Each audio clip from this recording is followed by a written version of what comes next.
Olá, colega! A questão que eu procuro responder nesse vídeo é a seguinte: por que será que existem tantos paradigmas falsos no ambiente de negócios? Em outras palavras, por que é tão comum ver profissionais inteligentes e competentes mentalmente presos a conceitos ultrapassados, o que acaba levando eles inevitavelmente a tomar más decisões e depois ter que arcar com todas as consequências negativas? O jornalista americano Eric Sevareid, que viveu entre 1912 e 1992, pode lançar luz sobre essa importante questão. A chamada primeira lei de Sevareid afirma que a principal causa dos problemas são as soluções. Como é que é? A princípio essa frase soa estranha, quase uma piada. Afinal, temos a ideia de que solução é o que resolve um problema e não algo que venha a causá-lo. Mas pensando bem, é possível chegar à conclusão de que se trata de uma afirmação bastante perspicaz e profunda, com interessantes consequências para a prática da melhoria contínua no meio empresarial. Isso porque essa lei aponta para uma região do tempo que geralmente escapa das nossas considerações, que é o médio e longo prazo.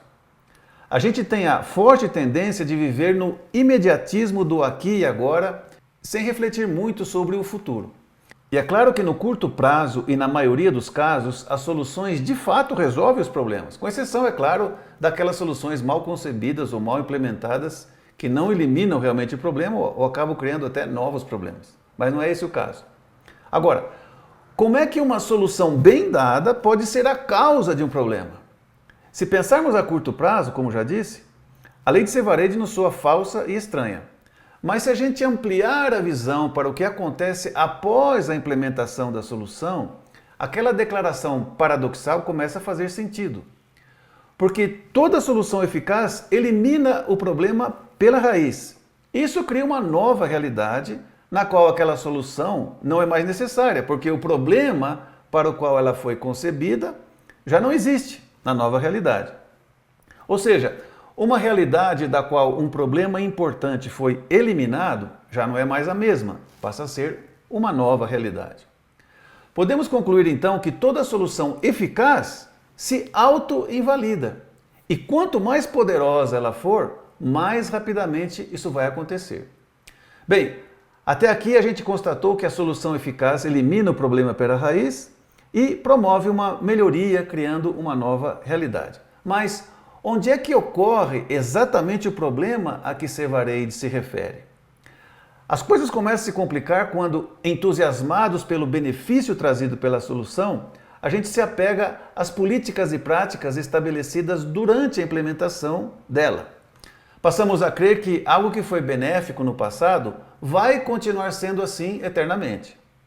E essa crença é que acaba gerando um paradigma administrativo cada vez mais fora de sintonia com a realidade, à medida que ela vai se transformando.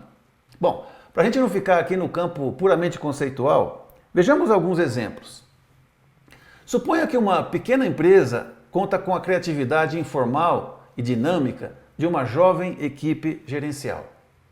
Essa equipe, para resolver o problema do crescimento do negócio, atua naturalmente muito próxima da realidade dos seus clientes e implementa produtos de grande sucesso. E com isso acaba conseguindo um crescimento rápido das vendas e, portanto, a empresa cresce. Só que agora, na nova realidade de uma empresa já grande e departamentalizada, aquela equipe naturalmente se distancia do mundo dos clientes e agora sua informalidade, reforçada pela crença de que já conhece o que os clientes querem, passa a ser a causa de introduzir no mercado produtos e serviços que já não são exatamente o que os clientes necessitam.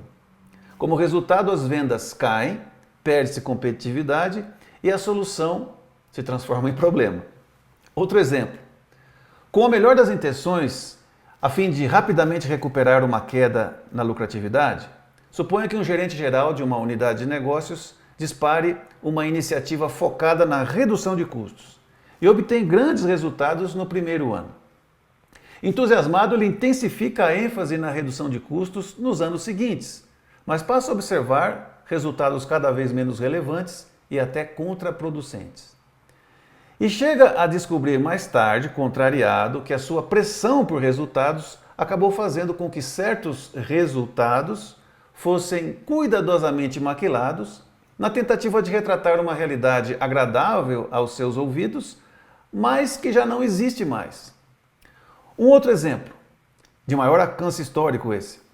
No século passado, a prática de calcular o custo unitário de produção, distribuindo os gastos fixos às unidades de produto, foi uma solução brilhante. Na época, a maioria dos custos eram variáveis e a alocação dos gastos fixos era uma aproximação suficientemente boa que levou as empresas a tomarem boas decisões financeiras. Essas decisões geraram uma prosperidade econômica nunca antes vista na história da humanidade, o que por sua vez produziu uma verdadeira revolução tecnológica e o crescimento espantoso da produtividade com um forte impacto socioeconômico.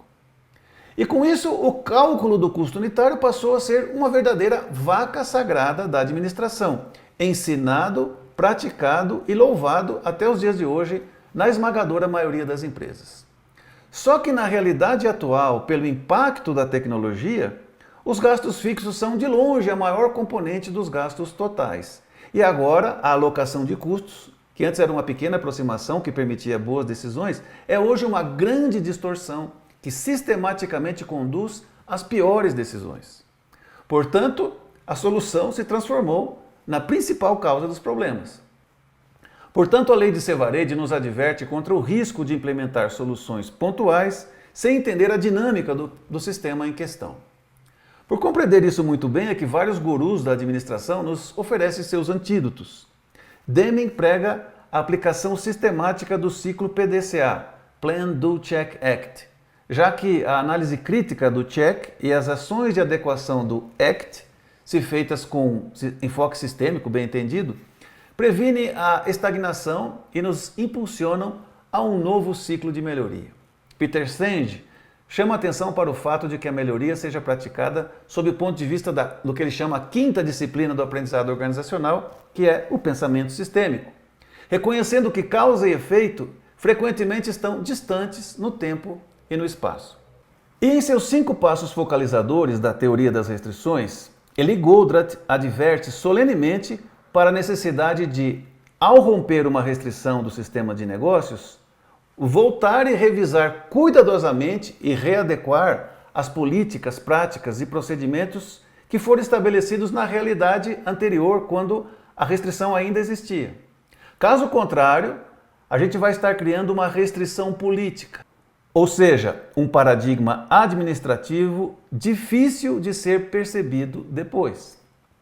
Em suma, a lei de Sevareid nos alerta para o fato de que a implementação desordenada de melhorias dentro das empresas, se não forem orientadas a partir de um ponto de vista sistêmico e com espírito crítico, certamente criará uma verdadeira fábrica de paradigmas que fatalmente vão restringir o desenvolvimento da empresa no futuro. Pois é, Sevareid estava coberto de razão. Obrigado por ter me acompanhado até o final. Se gostou, deixa aí por favor o seu like, aproveite para compartilhar esse vídeo e se inscrever no canal se ainda não fez. A gente se vê nos próximos vídeos. Até breve.